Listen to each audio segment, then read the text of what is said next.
Ping Pong The Animation, 11 épisodes parus d'avril à juin 2014, basé sur un manga qui date de 1997. Pas le sujet le plus populaire, pas le plus de mise en avant et un visage qui pourrait ne pas donner envie, pourtant 242 minutes, c'est ce qu'il suffit à cet animé pour vous offrir l'une des plus belles expériences de l'histoire de la fiction. Et aujourd'hui, on en parle.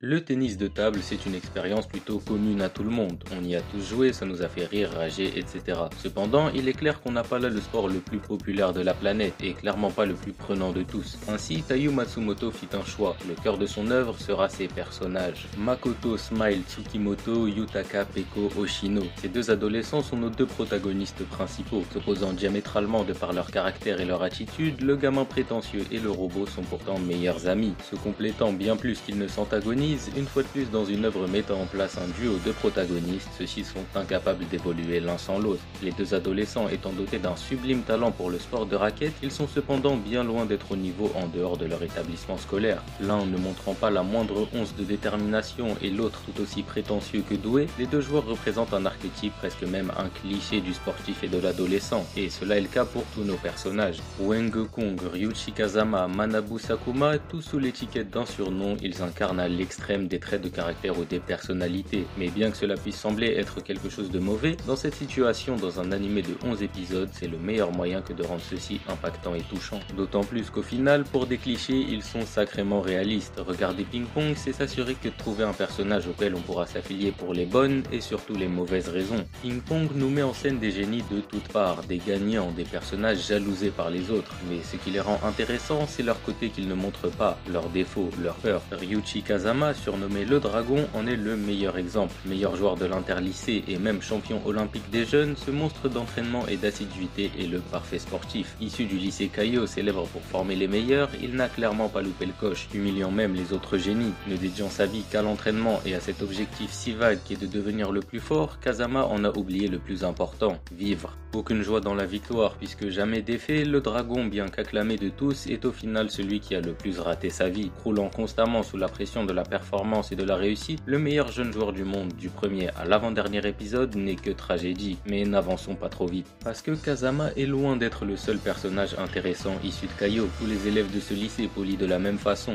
au sens littéral comme figuré, ils ressemblent et se voient comme des Kazama sans le niveau. Rêvant d'être quelqu'un d'autre, aux galères tout aussi profondes que les leurs, ces joueurs-ci représentent la jalousie. Masayuki Sanada, numéro 2 de la meilleure équipe du Japon, il est pourtant le plus envieux de tous. La place de second est toujours la plus étrange, divisée entre victoire et défaite. Elle est ainsi souvent source de plus de négatifs qu'autre chose. Taiyo Matsumoto l'ayant très bien compris, il a fait de Sanada un joueur au potentiel incroyable mais aux motivations pitoyables. Aveuglé par sa rage, son seul but était de se venger de Kazama qui ne lui a rien fait, de lui prendre sa place et même sa petite copine. Mais le négatif a ses limites en tant que carburant et rêver d'atteindre la vie de quelqu'un d'autre est un piètre objectif. Une idée encore plus exploitée au travers du démon Manabu Sakuma. Gamin sans talent spécifique qui ne peut pas vivre sans ses lunettes, il a toujours redoublé d'efforts pour rester au niveau de ses pairs, et il y arrivait. Bon record contre Peko et même contre Smile, sa vie va vraiment changer à son arrivée à Kaiyo, accueilli par Dragon. Désormais inspiré par l'éthique de travail de Kazama, celui-ci va continuer dans sa bonne lancée. En vain, Peko et Smile étant toujours bien plus forts que lui, le démon va se faire humilier par le robot, menant à la plus surprenante des décisions, son départ de l'équipe de tennis de table.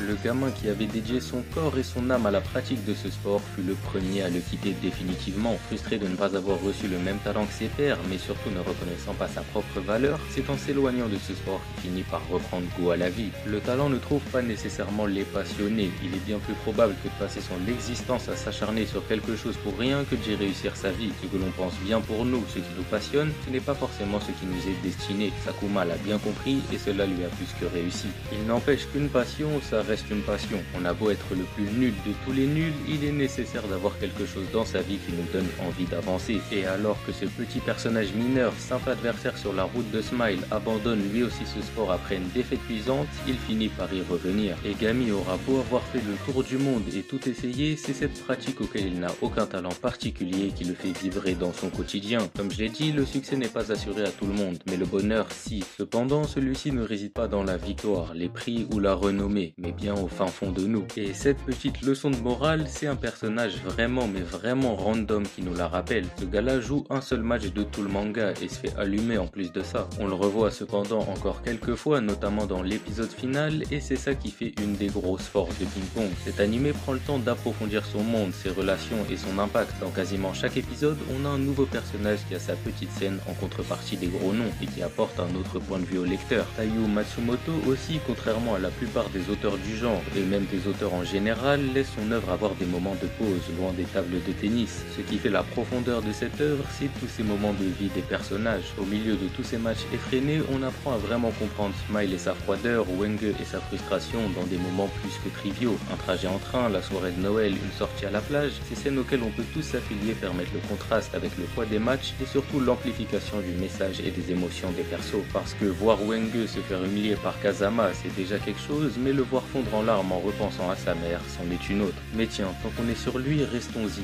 Wenge Kong est un jeune prodige chinois venu au Japon pour relever le niveau d'un établissement. Survolant quasiment tout le monde sans aucun effort, celui surnommé très peu originalement China est lui-même un rejet. Sorti de sa sélection parce que pas au niveau, son ton hautain s'explique par sa frustration de ne pas avoir été assez bon. Il est certes entouré de faibles, mais il en est un aussi, et son match face au dragon va le lui rappeler. Se faisant massacrer par le génie de Kaio à son premier tournoi interlycée, Wenge va abandonner. Fini le rêve de retourner à la maison, fini le rêve de prendre sa revanche sur ceux qui l'ont lâché. Et ça, c'est un point très récurrent dans ces 11 épisodes. L'échec est partout. Taiyo Matsumoto valorise plus que tout la défaite et surtout la remise en question qui vient avec. Les victoires et leurs célébrations ne sont même pas tant que ça mises en avant, alors que les échecs mènent aux scènes les plus impactantes et l'évolution de nos personnages. Dans sa défaite face à Kazama, Wenge a fini par comprendre que son rôle n'impliquait pas de retourner victorieux en Chine, mais d'apporter cette gloire à ses camarades japonais. Un chemin au final diamétralement opposé à celui qui l'a mené à cette remise en question. Kazama jusqu'à la fin n'a jamais connu que la victoire et la pression de celle-ci, l'éloignant du doute. Ainsi, celui qui disait se battre pour son club continua de grimper aveuglément, jusqu'à une altitude telle que même avec l'avènement d'un héros, sa chute lui a été fatale.